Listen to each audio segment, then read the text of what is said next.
शिक्षक परिवर्तनकारी प्रारंभिक शिक्षक संघ जिला इकाई शेखपुरा की ओर से राज्यव्यापी आंदोलन के अंतर्गत एक दिवसीय धरना प्रदर्शन का आयोजन है।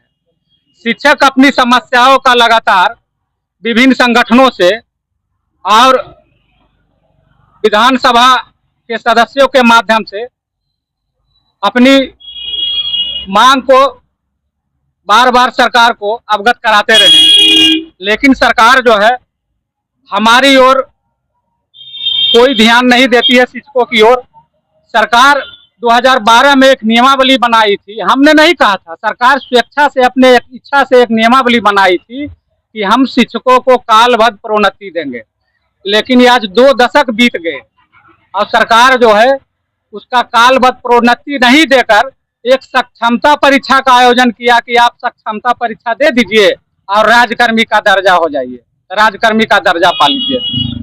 कुछ शिक्षक सक्षमता परीक्षा भी दिए। अब वहाँ यह व्यवस्था है कि आप सक्षमता परीक्षा में सरकार कह रही है कि आपको हम पे प्रोटेक्शन देंगे, जो वेतन आपको पहले से मिल रहा है वो देंगे, लेकिन उसका सेवा का लाभ नहीं देंगे। यह कैसी व्यवस्था है बताइए कि हम पहले भी शिक्षक थे, आज भी शिक्षक है, कल भी वही काम कर रहे थे, आज भी वही शिक्षा देने का काम कर रहे हैं और वही विद्यालय में कर रहे हैं और कह रहे हैं और सरकार कह रही है कि आपको सेवा निरंतरता नहीं देंगे।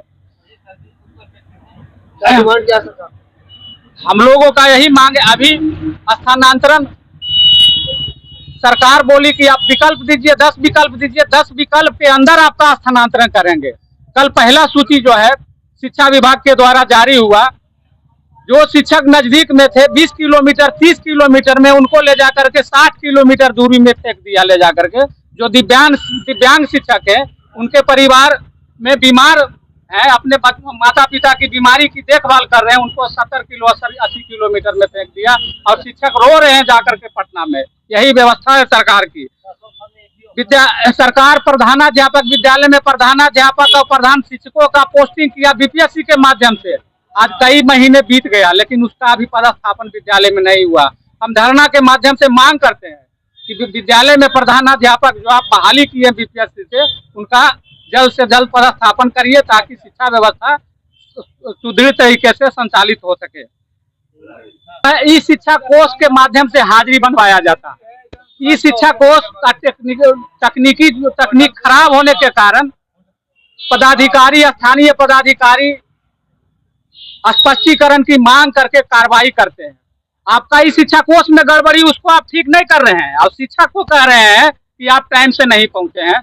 और आप पहले जो व्यवस्था था, भौतिक व्यवस्था था, उसी व्यवस्था को आप लागू करिए वहाँ।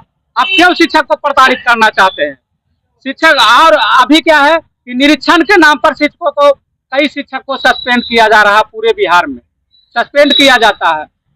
हम वैसे पदाधिकारी पर आदरणीय एस सिद्धार्थ से मांग करते हैं कि उस पदाधिकारी पर, डीओ पर, डीपीओ पर आप कार्रवाई करिए और उनका जांच करिए कि वह शिक्षा की बेहतरी के लिए क्या प्रयास किए हैं क्षेत्र में। वो केवल अपना एक अवैध वसूली के लिए जो है वह उनका पेशा है कि निरीक्षण के नाम पर प्रताड़ित करना है शिक्षक को और उसको निलंबित करना है।